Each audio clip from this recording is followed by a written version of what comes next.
Hi hello welcome to my channel. ದಯವಿಟ್ಟು ಚಾನಲ್ನ ಸಬ್ಸ್ಕ್ರೈಬ್ನ ಮಾಡ್ಕೊಳ್ಳಿ ವೀಕ್ಷಕರೇ.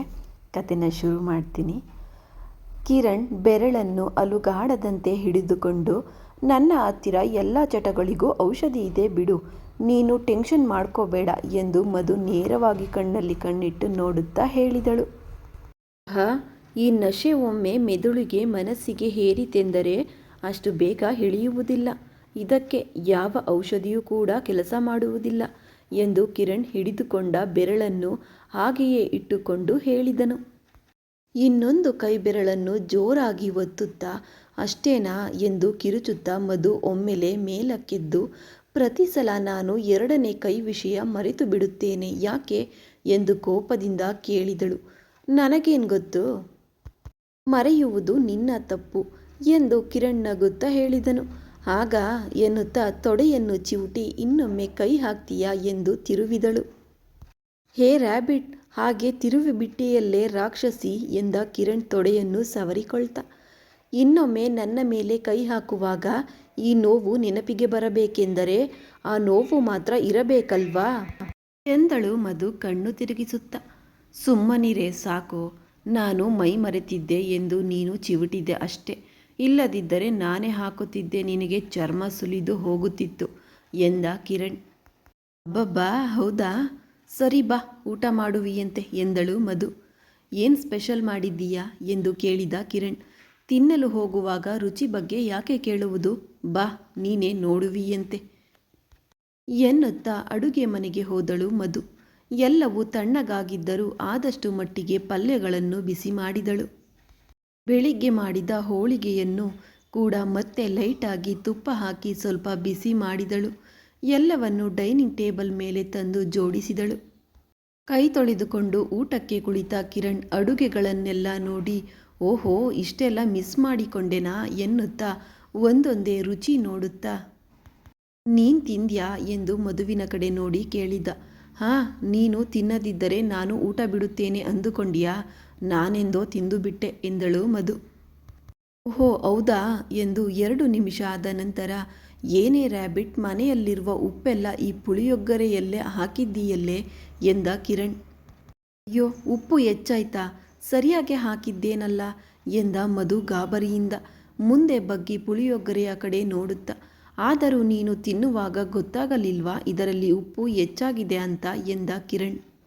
ಕಿರಣ್ ಪ್ಲೇಟ್ನಲ್ಲಿದ್ದ ಪುಳಿಯೊಗರೆಯನ್ನು ತೆಗೆದುಕೊಂಡು ಬಾಯಿಯಲ್ಲಿ ಇಟ್ಟುಕೊಳ್ಳಲು ಹೋಗಿ, ನಾನು ತಿಂದರೆ ತಾನೇ ತಿಳಿಯೋದು ಎನ್ನುತ್ತಾ ಪುಳಿಯೊಗರೆ ಬಾಯಿಯಲ್ಲಿ ಇಟ್ಟುಕೊಂಡಳು ಮಧು. ಪುಳಿಯೊಗರೆ ಸರಿಯಾಗೇ ಇರುವುದನ್ನು ನೋಡಿ ಕಿರಣ್ ಕಡೆ ಕೋಪದಿಂದ ನೋಡಿದಳು. ಕಿರಣ್ ಕೂಡ ಹಾಗೆಯೇ ನೋಡುತ್ತಾ, ತಿಂದೆ ಎಂದು ಹೇಳಿದೆಯಲ್ಲೇ, ನಿನ್ನ ಓವರ್ ಆಕ್ಷನ್ನು ಎನ್ನುತ್ತಾ ಪಕ್ಕದ ಕುರ್ಚಿಯನ್ನು ಹಿಂದಕ್ಕೆ ಎಳೆದು ಪ್ಲೇಟ್ ತಿರುಗಿಸಿಕೊಂಡ. ನಾನೇನು ಓವರ್ ಆಕ್ಷನ್ ಮಾಡುತ್ತಿಲ್ಲ, ನಾನು ಪುಳಿಯೊಗರೆ ತಿನ್ನಲಿಲ್ಲವಷ್ಟೇ, ಉಳಿದದ್ದನ್ನೆಲ್ಲ ತಿಂದಿದ್ದೀನಿ ಎಂದಳು ಮಧು. ತಿಂದರೆ ತಿಂದೇ ಬಿಡು, ಮತ್ತೆ ತಿನ್ನು ಎಂದು ಕಿರಣ್ ಮಧುವಿನ ಕೈ ಹಿಡಿದು ಎಳೆದು ಕುರ್ಚಿಯಲ್ಲಿ ಕೂರಿಸುತ್ತಾ, ಯಾಕೆ ಮತ್ತೆ ಸಮಯ ಸಿಕ್ಕಾಗ ನಿನ್ನ ಆಸ್ತಿಯೆಲ್ಲ ನಾನೇ ತಿಂದು ಬಿಡುತ್ತಿದ್ದೇನೆ ಎಂದು ಹೀಯಾಳಿಸುವುದಕ್ಕಾ ಎಂದಳು ಮಧು. ಅನ್ನುವುದಿಲ್ಲ ಕಣೆ, ತಿನ್ನು ಎಂದ ಕಿರಣ್ ನಗುತ್ತಾ. ಮಧು ಕೂಡ ಬಡಿಸಿಕೊಂಡು ತಿನ್ನುತ್ತಲೇ ಕಿರಣ್ಗೆ ಸಾಕು ಸಾಕು ಎನ್ನುತ್ತಿದ್ದರೂ ಒತ್ತಾಯ ಮಾಡಿ ಬಡಿಸಿದಳು.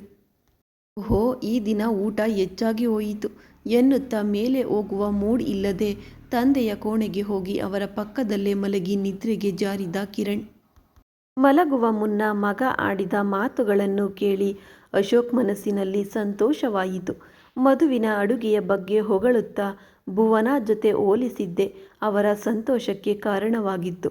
ಪ್ರಶಾಂತವಾಗಿ ನಿದ್ದೆ ಮಾಡುತ್ತಿರುವ ಮಗನ ತಲೆಯ ಮೇಲೆ ಕೈ ಹಾಕಿ ಸವರುವ ಆಸೆ ಮನಸ್ಸಿನಲ್ಲಿ ಕಾಡುತ್ತಿದ್ದರೂ ಕೈ ಚಲಿಸದ ಕಾರಣ ಸ್ವಲ್ಪ ಬೇಸರಪಟ್ಟು ಹಾಗೆಯೇ ನೋಡುತ್ತಾ ಉಳಿದು ಬಿಟ್ಟರು. ಮಧು ಕೂಡ ಬೇಗನೆ ಮಲಗಿದಳು. ಗಾಢ ನಿದ್ದೆಯಲ್ಲಿದ್ದಾಗ ಮಧ್ಯರಾತ್ರಿ ಫೋನ್ ರಿಂಗ್ ಆಗಿದ್ದರಿಂದ ನಿದ್ದೆಗಣ್ಣಲ್ಲೇ ಫೋನ್ ಎತ್ತಿ ಅಲೋ ಎಂದಳು. ಮಧು ಎಂದು ಗಾಬರಿಯಿಂದ ಕರೆದ ಅಮ್ಮನ ಧ್ವನಿ ಕೇಳಿ ಮಧುವಿನ ನಿದ್ದೆ ಹಾರಿಹೋಯಿತು. ಅಮ್ಮ ಎನ್ನುತ್ತಾ ಬೆಡ್ ಮೇಲೆ ಎದ್ದು ಕುಳಿತು, ಏನಾಯ್ತಮ್ಮ, ಈ ಸಮಯದಲ್ಲಿ ಫೋನ್ ಮಾಡಿದ್ದೀಯಾ ಎಂದು ಕೇಳಿದಳು ಮಧು ಕೂಡ ಗಾಬರಿ ಪಡುತ್ತಾ. ನಿಮ್ಮ ತಂದೆಗೆ ಹುಷಾರಿಲ್ಲ ಅಮ್ಮ, BP ಲೋ ಆಗಿಬಿಟ್ಟಿದೆ. ಆಂಬ್ಯುಲೆನ್ಸ್ಗೆ ಫೋನ್ ಮಾಡಿದೆ, ಆದರೂ ಇಷ್ಟೊತ್ತಾದರೂ ಬರಲಿಲ್ಲ. ನನಗೆ ಕೈಕಾಲು ಆಡುತ್ತಿಲ್ಲ ಮಗಳೇ ಎಂದು ಹೇಳಿದಳು ಸೀತಾ. ಅಯ್ಯೋ ಹೌದಾ, ನಾನು ತಕ್ಷಣ ಬರುತ್ತಿದ್ದೇನೆ ಅಮ್ಮ. ಅಪ್ಪನನ್ನು ಜಾಗರೂಕವಾಗಿ ನೋಡ್ಕೋ ಅಮ್ಮ ಎನ್ನುತ್ತಾ ಫೋನ್ ಕಟ್ ಮಾಡಿ ರಾವಣ್ ಎಂದು ಕರೆಯುತ್ತಾ ಅಶೋಕ್ ರೂಮ್ಗೆ ಹೋದಳು. ಮೈಮರೆತು ನಿದ್ದೆ ಮಾಡುತ್ತಿದ್ದ ಕಿರಣ್ನನ್ನು ನೋಡಿ ಎಬ್ಬಿಸಲು ಮನಸ್ಸಾಗದೆ ಬಾಲುನನ್ನು ಎಬ್ಬಿಸಿ ವಿಷಯ ಹೇಳಿದಳು ಮಧು. ಅದಕ್ಕೆ ಬಾಲು, ಹರ್ಷ ಅಯ್ಯನವರಿಗೆ ಫೋನ್ ಮಾಡುತ್ತೇನೆ ಡಾಕ್ಟ್ರಮ್ಮ. ಇಷ್ಟು ರಾತ್ರಿ ಯಾವ ಆಸ್ಪತ್ರೆ ಇರುತ್ತದೆ ಹೇಳಿ? ಇದ್ದರೂ ಸೇರಿಸಿಕೊಳ್ತಾರೋ ಇಲ್ಲವೋ? ಸರ್ ಹೇಳಿದರೆ ಖಂಡಿತ ಸೇರಿಸಿಕೊಳ್ಳುತ್ತಾರೆ ಎಂದ ಬಾಲು. ಬೇಡ ಬಾಲು, ಮಾವಯ್ಯನನ್ನು ನೋಡಿದರೆ ಅಮ್ಮ ಸುಮ್ಮನಿರಲ್ಲ, ನಾನು ಮ್ಯಾನೇಜ್ ಮಾಡಿಕೊಳ್ಳುತ್ತೇನೆ ಎನ್ನುತ್ತಾ ಜಗದಾಂಬ ಅಜ್ಜಿ ಹತ್ತಿರ ಹೋಗಿ ವಿಷಯ ಹೇಳಿ, ಮನೆಗೆ ಹೋಗುತ್ತಿದ್ದೇನೆ ಅಜ್ಜಿ, ಬೆಳಿಗ್ಗೆಯೇ ಬಂದು ಬಿಡುತ್ತೇನೆ ಎಂದು ಹೇಳಿದಳು. ಈ ಸಮಯದಲ್ಲಿ ಹೇಗೆ ಹೋಗುತ್ತೀಯಮ್ಮ? ನಮ್ಮ ಕಾರ್ ತಗೊಂಡು ಹೋಗು ಎಂದು ಹೇಳಿದರು ಜಗದಾಂಬರವರು. ಥ್ಯಾಂಕ್ ಯು ಅಜ್ಜಿ ಎಂದಳು ಮಧು. ಬಾಲು ಡ್ರೈವರ್ನನ್ನು ಎಬ್ಬಿಸಲು ಹೋದನು. ಬೇಡ ಬಾಲು, ಈಗ ಅವರ ನಿದ್ದೆ ಕೆಡಿಸಿ ಎಬ್ಬಿಸುವುದು ಯಾಕೆ, ನಾನೇ ಡ್ರೈವ್ ಮಾಡುತ್ತೇನೆ ಎಂದಳು ಮಧು. ಕಿರಣ್ಗೆ ಹೇಳಿ ಹೋಗಿ ಡಾಕ್ಟ್ರಮ್ಮ ಎಂದ ಬಾಲು. ಬೇಡ ಬಾಲು, ಹಗಲೆಲ್ಲ ಮೀಟಿಂಗ್ಸು ಕೆಲಸ ಎಂದು ಸುಸ್ತಾಗಿ ಈಗಷ್ಟೇ ಮಲಗಿದ್ದಾನೆ, ಮತ್ತೆ ಎಬ್ಬಿಸುವುದು ಯಾಕೆ ಹೇಳು? ಎದ್ದ ನಂತರ ನೀನು ಹೇಳು, ಇಲ್ಲದಿದ್ದರೆ ಅಜ್ಜಿ ಹೇಳುತ್ತಾರೆ ಬಿಡು ಎಂದು ಹೇಳಿ ಕಾರ್ ಕೀ ತೆಗೆದುಕೊಂಡು ಹೊರಟಳು ಮಧು. ಸ್ವಲ್ಪ ದೂರ ಹೋದ ನಂತರ ಮಧುಗೆ ಒಂದು ಕಾರ್ ಕಾಣಿಸಿತು. ಅದನ್ನು ನೋಡಿದ ಕೂಡಲೇ ಮಧುಗೆ ಆ ಕಾರ್ನನ್ನು ಇದಕ್ಕೂ ಮುಂಚೆ ಎಲ್ಲೋ ನೋಡಿದ್ದೀನಲ್ಲ ಅಂತ ಅನ್ನಿಸತೊಡಗಿತ್ತು. ಹೆಚ್ಚು ಯೋಚಿಸುವ ಸಮಯ ಇಲ್ಲದೆಯೇ ತಕ್ಷಣ ಆ ಕಾರ್ನನ್ನು ಎಲ್ಲಿ ನೋಡಿದ್ದೇನೆ ಎಂದು ನೆನಪಿ ಮಾಡಿಕೊಂಡಳು. ಎಸ್, ಈ ಕಾರು ಆ ದಿನ ರಾವಣನನ್ನು ಚೇಸ್ ಮಾಡಿದ ಕಾರಿದು. ಆದರೆ ಆ ದಿನ ನಂಬರ್ ಪ್ಲೇಟ್ ಅವಳು ಸರಿಯಾಗಿ ನೋಡಿರಲಿಲ್ಲ. ಅಂತಹುದೇ ಕಾರುಗಳು ತುಂಬ ಇರುತ್ತವೆ ಅಲ್ವಾ, ಈ ಕಾರ್ ಅದೇ ಎಂದು ಹೇಗೆ ಹೇಳಲು ಸಾಧ್ಯ ಅಂದುಕೊಂಡು ಆ ಕಾರ್ನನ್ನು ಫಾಲೋ ಮಾಡೋಣ ಅಂದುಕೊಂಡಳು. ಆ ಕಾರ್ ಎಲ್ಲಿಗೆ ಹೋಗುತ್ತದೆಯೋ ಆ ಕಾರಿನವರಿಗೂ ರಾವಣ್ಗೂ ಏನಾದರೂ ಸಂಬಂಧ ಇದೆಯೇನೋ ತಿಳಿದುಕೊಳ್ಳಬೇಕು ಅಂದುಕೊಂಡಳು ಮಧು. ಸ್ವಲ್ಪ ದೂರ ಹೋಗುವಷ್ಟರಲ್ಲಿ ಮಧುಗೆ ಸೀತಾಳ ಫೋನ್ ಬಂದಿದ್ದರಿಂದ, ಓ ಗಾಡ್, ಏನು ಮಾಡ್ತಿದ್ದೀಯಾ ಮಧು? ಈಗ ನಿಮ್ಮ ತಂದೆಯ ಆರೋಗ್ಯ ಮುಖ್ಯ, ಬೇಗ ಮನೆಗೆ ಹೋಗು ಎಂದು ಮೆದುಳು ಪದೇ ಪದೇ ಎಚ್ಚರಿಸುತ್ತಿದ್ದರು. ಮನಸ್ಸು ಮಾತ್ರ ರಾವಣ್ ಪ್ರಾಣದ ಹಿಂದೆ ಬಿದ್ದವರನ್ನು ಹಾಗೆಯೇ ಬಿಡುತ್ತೀಯಾ ಎಂದು ಪ್ರಶ್ನಿಸಲು ಶುರು ಮಾಡಿತು. ಚಿಕ್ಕಂದಿನಿಂದ ತಂದೆ ಎಷ್ಟು ಪ್ರೀತಿಯಿಂದ ತನ್ನನ್ನು ಅಣ್ಣನನ್ನು ಬೆಳೆಸಿದರು ಎಂಬುದು ಕಣ್ಣ ಮುಂದೆ ಬಂತು. ಹಾಗೆಯೇ ರಾವಣ್ ಜೊತೆ ಕಳೆದ ಸಮಯ ಕಣ್ಣ ಮುಂದೆ ಬಂತು. ಮನಸ್ಸು ಮೆದುಳಿನ ಮಧ್ಯೆ ನಡೆದ ಯುದ್ಧದಲ್ಲಿ ಮೆದುಳು ಗೆದ್ದಿತು, ಮನಸ್ಸು ಸೋತಿತು. ಅದು ಕಣ್ಣೀರು ಹಾಕುತ್ತಾ, I am so sorry Ravan, I am so really sorry ಎನ್ನುತ್ತಾ ಸ್ಟೇರಿಂಗ್ ಮೇಲೆ ತಲೆ ಹೊರಗಿಸಿ 2 ನಿಮಿಷ ಹಾಗೆಯೇ ಇದ್ದು ಬಿಟ್ಟಳು. ನಂತರ ಮೇಲಕ್ಕೆದ್ದು ಕಣ್ಣು ಒರೆಸಿಕೊಂಡು ಕಾರನ್ನು ರಿವರ್ಸ್ ತೆಗೆದುಕೊಂಡು ವೇಗವಾಗಿ ಮನೆಗೆ ಹೊರಟಳು. ಸೀತಾ ಮಧು ಇಬ್ಬರು ಚಂದ್ರಮೌಳಿಯನ್ನು ಕರೆದುಕೊಂಡು ಕಾರ್ನಲ್ಲಿ ಮಲಗಿಸಿಕೊಂಡು ಆಸ್ಪತ್ರೆಗೆ ಕರೆದುಕೊಂಡು ಹೋದರು. ಮಧ್ಯರಾತ್ರಿ ಆಗಿದ್ದರಿಂದ ಆಸ್ಪತ್ರೆಯಲ್ಲಿ ನೈಟ್ ಡ್ಯೂಟಿ ಮಾಡುವ ಡಾಕ್ಟರ್ ಒಬ್ಬರೇ ಇದ್ದು ತಕ್ಷಣವೇ ಅಡ್ಮಿಟ್ ಮಾಡಿಕೊಂಡು ಟ್ರೀಟ್ಮೆಂಟ್ ಶುರು ಮಾಡಿದರು. ಟ್ರೀಟ್ಮೆಂಟ್ ಶುರುವಾದ ಸ್ವಲ್ಪ ಹೊತ್ತಿಗೆ ಅವರ ಕಂಡೀಷನ್ ಸ್ವಲ್ಪ ಸುಧಾರಿಸಿತು. ಅದನ್ನು ನೋಡಿ ಸೀತಾ ಮಧು ಸ್ವಲ್ಪ ನಿಟ್ಟುಸಿರು ಬಿಟ್ಟರು. ಆಗ ಟೆನ್ಷನ್ನಲ್ಲಿ ಕೇಳಲಿಲ್ಲ, ಆದರೆ ಆ ಕಾರ್ ಯಾರದು ಮಧು ಎಂದು ಕೇಳಿದರು ಸೀತಾ. ಅಯ್ಯೋ ಸತ್ತೇ ದೇವರೇ, ಇನ್ನೂ ಕೇಳಲಿಲ್ಲವಲ್ಲ ಅಂದುಕೊಂಡಿದ್ದೆ, ಕೇಳೇ ಬಿಟ್ಟಳು ಎಂದು ಮನಸ್ಸಿನಲ್ಲಿ ಅಂದ್ಕೊಂಡು, ನಮ್ಮ ಓನರ್ದು ಅಮ್ಮ, ಈ ರಾತ್ರಿ ಸಮಯದಲ್ಲಿ ಬರಲು ಯಾವ ವಾಹನವೂ ಸಿಗುವುದಿಲ್ಲ ಎಂದು ಅವರೇ ವಾಹನ ಕೊಟ್ಟರು ಎಂದು ಹೇಳಿ ಮಾಮೂಲಿಯಾಗಿ ಇದ್ದರೆ ಇನ್ನು ಏನೇನು ಕೇಳುತ್ತಾಳೋ ಎಂದು ಭಯಪಟ್ಟು ನಿದ್ದೆ ಮಾಡುವಳಂತೆ ಕಣ್ಣು ಮುಚ್ಚಿಕೊಂಡಳು ಮಧು. ಸೀತಾ ಕೂಡ ಏನು ಮಾತನಾಡದೆ ಹಾಗೆಯೇ ಕುಳಿತಳು. ಮಧು ಕಣ್ಣು ಮುಚ್ಚಿಕೊಂಡಂತೆ ನಟಿಸುತ್ತಲೇ ನಿದ್ದೆಗೆ ಜಾರಿದಳು.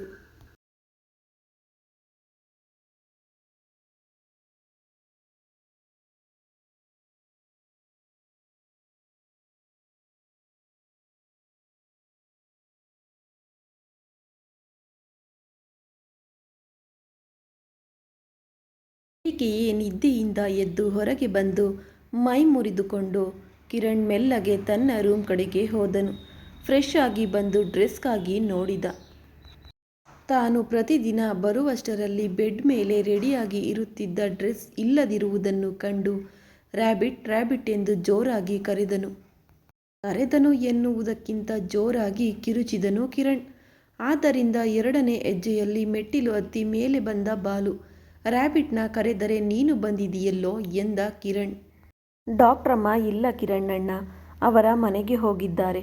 ರಾತ್ರಿ ನೀವು ಮಲಗಿದ ನಂತರ ಅವರ ತಂದೆಗೆ ಆರೋಗ್ಯ ಸರಿಯಿಲ್ಲ ಎಂದು ಫೋನ್ ಬಂದಿತ್ತಂತೆ. ಅದಕ್ಕೆ ಡಾಕ್ಟ್ರಮ್ಮ ಅವಸರವಾಗಿ ಅವರ ಮನೆಗೆ ಹೋದರು ಎಂದು ಹೇಳಿದ ಬಾಲು. ವಾಟ್, ಹೊರಟು ಹೋದ್ಲ? ನನ್ನ ಹತ್ತಿರ ಒಂದು ಮಾತು ಕೂಡ ಹೇಳಲಿಲ್ಲ ಎಂದ ಕಿರಣ್ ಕೋಪದಿಂದ. ಹೇಳಲು ನಿಮ್ಮ ಹತ್ತಿರ ಬಂದಿದ್ದರು ಅಣ್ಣ.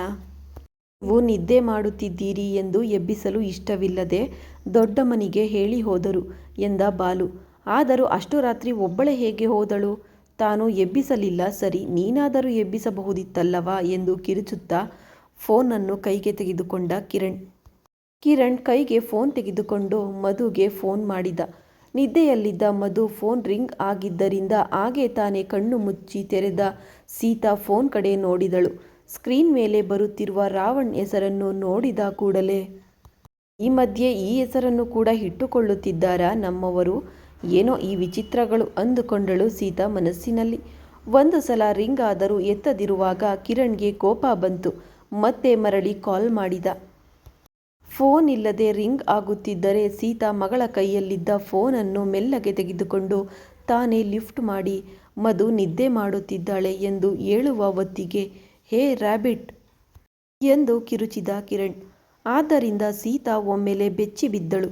ಬೆಚ್ಚಿ ಬಿದ್ದಿದ್ದು ಕಿರಣ್ ಕಿರುಚಿದ ಅಂತಲ್ಲ, ಹೇ ರ್ಯಾಬಿಟ್ ಎಂದ ಆ ಕರೆ ಸೀತಾ ಕಿವಿಯಲ್ಲಿ 1ಕ್ಕೆ 100 ಸಲ ಮರ್ದನಿಸಿತು. ಆ ಕರೆ ಕೇಳಿದ ಕೂಡಲೇ ಬಹಳ ಕಾಲದ ನಂತರ ತನ್ನ ಹಳೆಯ ನೆನಪುಗಳು ಹೃದಯವನ್ನು ತಾಕಿದ ಹಾಗೆ ಆಯಿತು. ಆದರೆ ಇದೇ ಕರೆ ಬೇರೆ ರೀತಿಯಲ್ಲಿ ಕೇಳಿಸಲು ಶುರುವಾಯಿತು. ಹೇ ಮೊಲದ ಮರಿ ಎನ್ನುವ ಕರೆ ಕೇಳಿಸಿತು. ಸೀತಾ ಆ ಯೋಚನೆಯಲ್ಲಿ ಇರುವಾಗಲೇ, ಫೋನ್ ಲಿಫ್ಟ್ ಮಾಡಿ ಮಾತನಾಡಬೇಕೆಲ್ವೇನ್ರಿ ರ್ಯಾಬಿಟ್? ಆದರೂ ಎಷ್ಟು ಪೊಗರು ನಿನಗೆ, ನನ್ನ ಫೋನ್ ಲಿಫ್ಟ್ ಮಾಡಲು ಇಷ್ಟು ಟೈಮ್ ತಗೋತೀಯಾ ಎಂದು ಕಿರುಚಲು ಶುರು ಮಾಡಿದ. ಆದರೆ ಅವೆಲ್ಲವೂ ಸೀತಾಗೆ ಕೇಳಿಸುತ್ತಿರಲಿಲ್ಲ. ಆಗ ಎಚ್ಚರ ಬಂದು ಫೋನ್ ಮಾತನಾಡುತ್ತಾ ಸ್ಟ್ಯಾಚ್ಯೂ ತರಹ ನಿಂತಿರುವ ಅಮ್ಮನನ್ನು ನೋಡಿ ಮೆಲ್ಲಗೆ ಎದ್ದು ತನ್ನ ಕೈಯಿಂದ ಫೋನ್ ತೆಗೆದುಕೊಂಡು ನೋಡಿದ ಕೂಡಲೇ ರಾವಣ್ ಎಂದು ಕಣ್ಣು ದೊಡ್ಡದು ಮಾಡಿ ಸೀತಾಳನ್ನು ನೋಡಿದಳು. ಅವಳಲ್ಲಿ ಯಾವ ಚಲನವಲನ ಇಲ್ಲದಿರುವುದನ್ನು ಕಂಡು ಮೆಲ್ಲಗೆ ಕುರ್ಚಿಯಲ್ಲಿ ಕೂರಿಸಿ, ಹಲೋ ರಾವಣ್ ಎಂದಳು ಮಧು. ನಿನಗೇನಾದರೂ ಮೆಂಟಲ್ಲೇನೆ? ನನ್ನ ಪಾಡಿಗೆ ನಾನು ಬಡಬಡಿಸುತ್ತಲೇ ಇದ್ದೀನಿ. ನೀನು ಹರಿಕತೆ ಕೇಳುವ ಹಾಗೆ ಕೇಳುತ್ತಿದ್ದೀಯ. ಆದರೆ ಒಂದು ಮಾತಾದರೂ ಮಾತನಾಡಲ್ವೇ ಎಂದು ಬಾಯಿಗೆ ಬಂದ ಹಾಗೆ ಬೈದು ಹಾಕಿದ. ಅವನ್ನೆಲ್ಲ ಹೇಗೋ ಸಹಿಸಿಕೊಂಡು ಕೊನೆಗೆ, ರಾವಣ್ ಬೆಳಿಗ್ಗೆಯೇ ಎಣ್ಣೆ ಹೊಡೆದಿದ್ದೀಯಾ ಎಂದು ಕೇಳಿದಳು ಮಧು.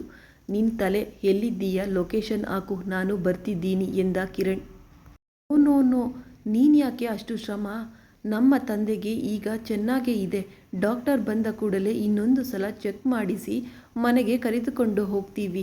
ನಾನು ಮಧ್ಯಾಹ್ನದ ಹೊತ್ತಿಗೆ ಮನೆಯಲ್ಲಿ ಇರ್ತೀನಿ ಹೇಳಿದಳು ಮಧು ಗಾಬರಿಯಿಂದ. ಆಯ್ತಾ ನಿನ್ನ ಪುರಾಣ, ಅದು ಮುಗದಿದ್ದರೆ ನಿನ್ನ ಲೊಕೇಶನ್ ಶೇರ್ ಮಾಡು ಎನ್ನುತ್ತಾ ಫೋನ್ ಕಟ್ ಮಾಡಿದ ಕಿರಣ್. ಮಧು ಕೈಯಿಂದ ತಲೆ ಚೆಚ್ಚಿಕೊಳ್ಳುತ್ತಾ, ಇಂತಹ ಹಠಮಾರಿಯನ್ನು ನನಗೆ ಎಲ್ಲಿ ಸಿಕ್ಕಿಸಿದ್ಯಪ್ಪ ದೇವರೇ ಎಂದು ಮನಸ್ಸಿನಲ್ಲಿ ಬೈದುಕೊಂಡು ಸೀತಾ ಕಡೆ ನೋಡಿ, ನಾನೇನು ಹೀಗೆ ಸಿಕ್ಕಿ ಹಾಕಿಕೊಂಡೆ? ಮುಂದೆ ಹೋದರೆ ನುಗ್ಗಿ, ಹಿಂದೆ ಬಂದರೆ ಹಳ್ಳ ಅನ್ನೋ ಹಾಗಿದೆ ನನ್ನ ಪರಿಸ್ಥಿತಿ. ಈಗ ರಾವಣ್ ಇಲ್ಲಿಗೆ ಬಂದು ಅಮ್ಮನನ್ನು ನೋಡಿದರೆ, ಇಲ್ಲದಿದ್ದರೆ ಅಮ್ಮ ರಾವಣನನ್ನು ನೋಡಿದರೆ, ಓ ದೇವರೇ, ಇಬ್ಬರು ಹೇಳುವುದನ್ನು ಕೇಳಿಸಿಕೊಳ್ಳದೆ ಅವರಿಗೆ ತೋಚಿದ್ದೇ ಮಾಡಿಬಿಡುತ್ತಾರೆ. ಪ್ರಪಂಚದಲ್ಲಿ ಅವರು ಮಾತ್ರ ಸರಿ, ಉಳಿದವರೆಲ್ಲ ತಪ್ಪು ಅನ್ನೋದು ಇವರ ಫೀಲಿಂಗ್. ಈಗ ಇವರನ್ನು ಒಬ್ಬರಿಗೊಬ್ಬರು ನೋಡಿಕೊಳ್ಳದ ಹಾಗೆ ಏಕೆ ಮ್ಯಾನೇಜ್ ಮಾಡಲಿ ಎಂದು ತಲೆ ಹಿಡಿದುಕೊಂಡು ಮಧು ಫೋನ್ಗೆ ಮೆಸೇಜ್ ಬಂತು. ಮೆಸೇಜ್ ಓಪನ್ ಮಾಡಿ ನೋಡಿದಳು. ಇನ್ನೂ ಲೊಕೇಶನ್ ಹಾಕಿಲ್ಲವೇಕೆ ಎಂದು ಒಂದು 10 ಕೋಪದ ಎಮೋಜಿಗಳನ್ನು ಹಾಕಿದ. ಅದನ್ನು ನೋಡಿದ ಮಧು ಬೈದುಕೊಳ್ಳುತ್ತಾ, ಈ ದಿನ ಇವನು ನನ್ನನ್ನು ಕೊಂದು ಬಿಡಬೇಕು ಎಂದು ಡಿಸೈಡ್ ಆಗಿದ್ದಾನೆ. ಬಾ ರಾವಣ್, ಬಂದು ಕೊಂದು ಬಿಡು, ಆಗಲೇ ತಾನೇ ನಿನ್ನ ಮನಸ್ಸು ಶಾಂತವಾಗೋದು ಎಂದು ಅಂದುಕೊಳ್ಳುತ್ತಾ ಲೊಕೇಶನ್ ಹಾಕಿದಳು. ಕಿರಣ್ಣನ್ನು ಒಳಗೆ ಬಾರದ ಹಾಗೆ ಏಕೆ ತಡೆಯಲಿ ಎಂದು ಮಧುಗೆ ಅರ್ಥವಾಗದೆ ಉಗುರು ಕಚ್ಚಿಕೊಂಡಳು. ಅಮ್ಮ, ಅಪ್ಪನ ಹತ್ತಿರ ನಾನಿದ್ದೀನಿ ಅಲ್ವಾ, ನೀನು ಮನೆಗೆ ಹೋಗಿ ಫ್ರೆಶ್ ಆಗಿ ತಿಂಡಿ ಅದನ್ನು ರೆಡಿ ಮಾಡು. ನಾನು ಡಾಕ್ಟರ್ ಬಂದ ಕೂಡಲೇ ತೋರಿಸಿಕೊಂಡು ಜಾಗ್ರತೆಯಿಂದ ಮನೆಗೆ ಕರೆದುಕೊಂಡು ಬರುತ್ತೇನೆ ಅಮ್ಮ ಎಂದಳು ಮಧು. ಫೋನ್ನಲ್ಲಿ ಆ ಹುಡುಗ ಯಾರೇ ಎಂದು ಕೇಳಿದರು ಸೀತಾ. ಆ ಪ್ರಶ್ನೆ ಕೇಳಿದ ಕೂಡಲೇ ಮದೆ ತಲೆ ಬ್ರೈನ್ ಬ್ಲಾಸ್ಟ್ ಆದಂತಾಯಿತು. ಅಮ್ಮ, ಅದು ಅದು ಎಂದು ನುಣುಚಿಕೊಂಡಳು ಮಧು. ಸೀತಾ ಮಗಳ ಮುಖಕ್ಕೆ ನೇರವಾಗಿ ನೋಡಿ, ಆ ಹುಡುಗ ಯಾರು ಎಂದು ಕೇಳಿದಳು ಮತ್ತೆ ಗಟ್ಟಿಯಾಗಿ. ಅವನು ನಮ್ಮ ಬಾಸ್ ಅಮ್ಮ, ಅವರ ಹತ್ತಿರವೇ ನಾನು ಕೆಲಸ ಮಾಡೋದು. ಮಾತುಗಳು ಸ್ವಲ್ಪ ಕಠಿಣವಾಗಿರುತ್ತವೆ, ಆದರೆ ಮನುಷ್ಯ ಒಳ್ಳೆಯವರೇ ಅಮ್ಮ ಎಂದು ಹೇಳಿದಳು ಮಧು. ಸೀತಾ ಏನು ಕೇಳದಿದ್ದರೂ, ಅವನು ನಿನ್ನನ್ನು ಮಧು ಎಂದು ಕರೆಯದೆ ಬೇರೆ ಏನೋ ಕರೆಯುತ್ತಿದ್ದಾನೆ, ಏನದು ಎಂದು ಕೇಳಿದಳು ಸೀತಾ. ಮತ್ತೆ ನಾನು, ಹಾಗಾದರೆ ಅಮ್ಮ ಪೂರ್ತಿ ಕೇಳಿಸಿಕೊಂಡಿದ್ದಾಳೆ ಅನ್ನೋ ಮಾತು ಅಂದುಕೊಂಡು ರ್ಯಾಬಿಟ್ ಅಂತಾರೆ ಎಂದಳು ಮಧು ತಲೆ ತಗ್ಗಿಸಿಕೊಂಡು. ಯಾಕೆ ಎಂದು ಕೇಳಿದಳು ಸೀತಾ. ನಾನು ರಾವಣ್ ಅಂತೀನಿ ಅಲ್ವಾ, ಬಹುಶಃ ಆ ಕೋಪದಿಂದ ಅಂತಾರೆ ಅನ್ಸುತ್ತೆ ಎಂದಳು ಮಧು ತಲೆ ಎತ್ತದೆಯೇ. ಕೋಪದಲ್ಲಿ ಎಂದರೆ ತಾಟಕಿ ಎಂದು ಶೂರ್ಪನಖಿ ಎಂದೋ ಅನ್ನಬೇಕು, ಆದರೆ ಮುದ್ದು ಹೆಸರಿನ ತರಹ ರ್ಯಾಬಿಟ್ ಎಂದು ಕರೆಯುತ್ತಾರೆಯೇ ಎಂದಳು ಸೀತಾ. ಹೌದು ಅಲ್ವಾ, ಹಾಗೆ ಯಾಕೆ ಕರೆಯುತ್ತಾರೋ ಹೋದ ಕೂಡಲೇ ಕೇಳುತ್ತೇನೆ ಅಮ್ಮ. ಇನ್ನೊಂದು ಸಲ ಹಾಗೆ ಕರೆದರೆ ಚೆನ್ನಾಗಿರೋದಿಲ್ಲ ಎಂದು ಜಾಡಿಸ್ತೀನಿ ಎಂದಳು ಮಧು ಆವೇಶವಾಗಿ ಇರುವಂತೆ ನಟಿಸುತ್ತಾ. ಮಧು ಏನು ಹೇಳಿದರೂ ಸೀತಾಗೆ ಅನುಮಾನವಾಗಿಯೇ ಇದೆ. ಅಮ್ಮ, ನೀನು ಹೋಗು, ನಾನು ಮನೆಗೆ ಬಂದ ಕೂಡಲೇ ಮತ್ತೆ ತಕ್ಷಣ ಹೋಗಿ ಬಿಡಬೇಕು. ನನಗೂ ತಿನ್ನಲು ಏನಾದರೂ ಮಾಡು ಎನ್ನುತ್ತಾ ಅವಸರವಾಗಿ ಮಾಡಿ ಸೀತಾಳನ್ನು ಕಳುಹಿಸಿದಳು ಮಧು. ಸೀತಾ ಅತ್ತ ಹೋಗುವಷ್ಟರಲ್ಲಿ ಇತ್ತ ಕಿರಣ್ ಕಾರು ಬಂದು ನಿಂತಿತ್ತು.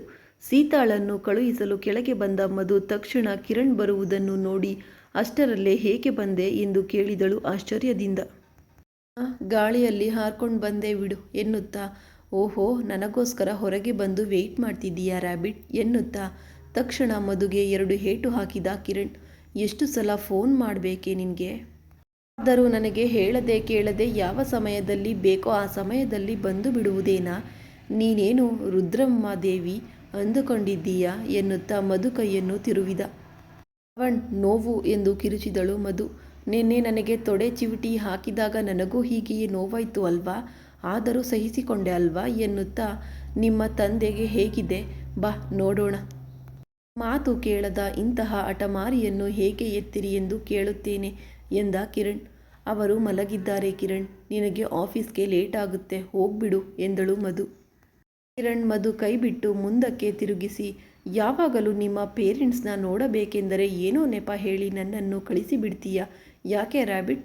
ಕೊನೆ ಪಕ್ಷ ನೀನೇನಾದರೂ ಭಯೋತ್ಪಾದಕ ಸಂಘದವಳ ಅಥವಾ ಕಾಡಿನಲ್ಲಿರುವ ಅಕ್ಕ ಟೈಪಾ ಎಂದು ಅನುಮಾನದಿಂದ ನೋಡುತ್ತಾ. ನನ್ನ ಮುಖ ನೋಡಿದರೆ ಟೆರರಿಸ್ಟ್ ತರಹ ಕಾಣಿಸುತ್ತಾ ಎಂದು ಕೇಳಿದಳು ಮಧು ಕೋಪದಲ್ಲಿ. ಕಿರಣ್ ಮಧುವನ್ನು ಒಮ್ಮಿಂದೊಮ್ಮಲೆ ಹತ್ತಿರಕ್ಕೆ ಎಳೆದುಕೊಂಡು, ಅನ್ನಿಸಲಿಕ್ಕೆ ಏನಿದೆ ಬಿಡು, ದಿಲ್ ಸೇ ಮೂವಿ ನೋಡಿದ್ದೀಯಾ? ಅದರಲ್ಲಿ ಮನೀಷಾ ಕೊಯಿಲಾರಳು ನೋಡಿ ಯಾರಾದರೂ ಆಕೆ ಟೆರರಿಸ್ಟ್ ಅಂದುಕೊಂಡರಾ? ಆದರೆ ಆಗಲಿಲ್ವಾ? ಹಾಗೆಯೇ ನೀನು ಕೂಡ ಅಷ್ಟೇ ಮುದ್ದು ಮುಗ್ಧವಾಗಿ ಮಾಯೆ ಮಾಡುತ್ತಿದ್ದೀಯೇನೋ ಎನ್ನುತ್ತಾ ಇನ್ನೂ ಹತ್ತಿರಕ್ಕೆ ಎಳೆದುಕೊಂಡು ತಲೆ ಪಕ್ಕಕ್ಕೆ ಬಾಗಿಸಿ ನೋಡುತ್ತಾ ಕಣ್ಣು ಆರಿಸಿದ ಕಿರಣ್. ಅದನ್ನು ನೋಡಿದ ಮಧು, ಮೊನ್ನೆ ನನ್ನನ್ನು ಅಂದೆ ನೋಡು, ನಿನ್ನನ್ನು ಅಪ್ಪಿಕೊಳ್ಳಲು ಏನೋ ನೆಪ ಹುಡುಕುತ್ತೇನೆ ಎಂದು. ನಿಜವಾಗಿಯೂ ಹೇಳಬೇಕಂದ್ರೆ ಹಾಗೆ ಮಾಡೋದು ನೀನು. ನನ್ನನ್ನು ಹಗ್ ಮಾಡಿಕೊಳ್ಳಲು ನಿನಗೆ ಏನೋ ಒಂದು ನೆಪ. ಅದಕ್ಕೆ ಈ ದಿನ ಟೆರರಿಸ್ಟ್ ಅಂದೆ, ನಾಳೆ ಯಾವ ಮಾಟಗಾತಿಯೋ ಎಂದು ಅನುಮಾನವಿದೆ ಎನ್ನುತ್ತಾ ತಬ್ಬಿಕೊಳ್ಳುತ್ತೀಯೋ ಎಂದಳು ಕೋಪದಿಂದ. ಹಾ ಮರಿ, ನಿನ್ನನ್ನು ತಬ್ಬಿಕೊಳ್ಳದಿದ್ದರೆ ನನಗೆ ನಿದ್ದೆ ಬರುವುದಿಲ್ಲ, ಊಟ ಸೇರುವುದಿಲ್ಲ. ಆರಾಯ್ತಿ, ಹೌದಲ್ವಾ ಎನ್ನುತ್ತಾ, ಹೌದು, ಈ ಮಾತುಗಳೆಲ್ಲ ನಾನೆಂದು ಅಂದೆನೆ ಎಂದ ಕಿರಣ್ ಮಧು ಕಡೆ ನೋಡುತ್ತಾ. ಮೊನ್ನೆ ಎಣ್ಣೆ ಹೆಚ್ಚಾಗಿ ಎಲ್ಲ ಒದರಿದೆ ಅಲ್ವಾ ರಾವಣ್ ಎನ್ನುತ್ತಾ. ನನಗೆ ಈಗ ಅರ್ಥವಾಗುತ್ತಿದೆ. ಎಣ್ಣೆಯಲ್ಲಿ ನೀನು ಮಾತನಾಡುವುದೆಲ್ಲ ರಿಯಲ್ ಆಗಿ ನಿನ್ನ ಮನಸ್ಸಿನ ಮಾತುಗಳೇ ಅನ್ನೋ ಮಾತು. ಆದರೆ ಮಾಮೂಲಿಯಾಗಿ ಇದ್ದರೆ ಕಂಟ್ರೋಲ್ ಮಾಡಿಕೊಂಡು ಹೊರಗೆ ಬರುವುದಿಲ್ಲ. ಸ್ವಲ್ಪ ಪಾನೀಯ ಒಳಗೆ ಹೋದ ಕೂಡಲೇ ಓಪನ್ ಆಗಿ ಬಿಡ್ತೀಯ ಎಂದಳು ಮಧು.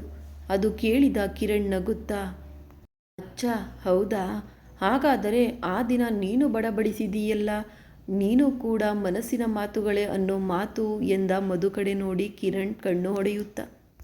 ಕಿರಣ್ ತಲೆ ಪಕ್ಕಕ್ಕೆ ಬಾಗಿಸಿ ತನ್ನ ಕಡೆ ನೋಡುತ್ತಿರುವ ನೋಟ ನೋಡಿದ ಕೂಡಲೇ ಮಧುಗೆ ಏನೋ ಆಗಿ ತಲೆ ಪಕ್ಕಕ್ಕೆ ತಿರುಗಿಸಿಕೊಂಡು, ನೋನೋ, ಅವು ನಾನು ತಿಳಿಯದೆ ಅಂದೆ ಎಂದಳು ಸಬೂಬು ಹೇಳುತ್ತಾ.